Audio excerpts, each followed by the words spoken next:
May peace, mercy, and blessings be upon you all. This is a short reminder on the paradise and hellfire.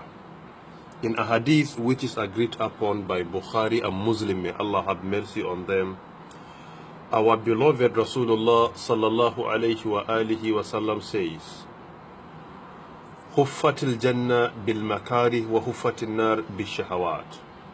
Meaning, the paradise is surrounded with difficulties, and the hellfire is surrounded with desires. By implication, the hadith teaches Muslims that if you want to enter Allah's paradise, you have to partake in actions that are perceived as difficult. For example, like giving charity, supporting the needy, orphans, for example, wake up at night and pray, وَمِنَ اللَّيْلِ فَتَحَجَّدْ بِهِ نَافِلَةً لَكَ عَسَىٰ أَن يَبْعَثَكَ رَبُّكَ مَقَامًا مَحْمُودًا. Actions that are perceived as difficult, you have to partake in them. And two, وَهُفَّةِ النَّارِ بِالشَّهَوَاتِ. And the hellfire is surrounded with desires, meaning that whoever follows his evil desire, by implication, he is pushing himself to hellfire. May Allah forbid. So what we need to do, things that are perceived as difficult, as long as they are sanctioned by the Quran and Sunnah, we have to try and partake in them. On the other hand, whatever our desire, our heart desires that are not sanctioned by the Quran and Sunnah, we have to avoid them.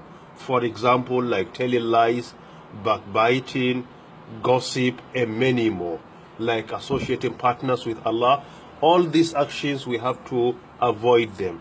This is what is important, because as long as we are talking about paradise, is something that is very important. It's the merchandise of Allah subhanahu wa ta'ala, because in a hadith which has been reported by Imam at-Tirmidhi, may Allah have mercy on him, our beloved Rasulullah sallallahu alayhi wa alihi wa sallam says, Ala inna sil'atallahi ghaliya, ala inna sil'atallah hiya al-jannah. Meaning that the merchandise of Allah is expensive, and the merchandise of Allah is paradise. And among all the places that Allah subhanahu wa ta'ala created in the hereafter, Jannatul Firdaus is the special one, because of a hadith of the Prophet sallallahu alaihi wasallam which says, Al-Firdaus rabwatul Jannah wa awsatuha wa afdaluha. Meaning that Firdaus is the rabwatul Jannah, the highest place in paradise, wa awsatuha, and the chosen one, wa afdaluha, and the best one. Meaning that we should try to follow what Allah subhanahu wa ta'ala commands us to do, meaning even if our hearts do not like it, and we should avoid our evil desire, meaning following evil desire will lead us to hellfire. May Allah subhanahu wa ta'ala continue to guide all of us. Wassalamu alaikum wa rahmatullahi wa barakatuhu.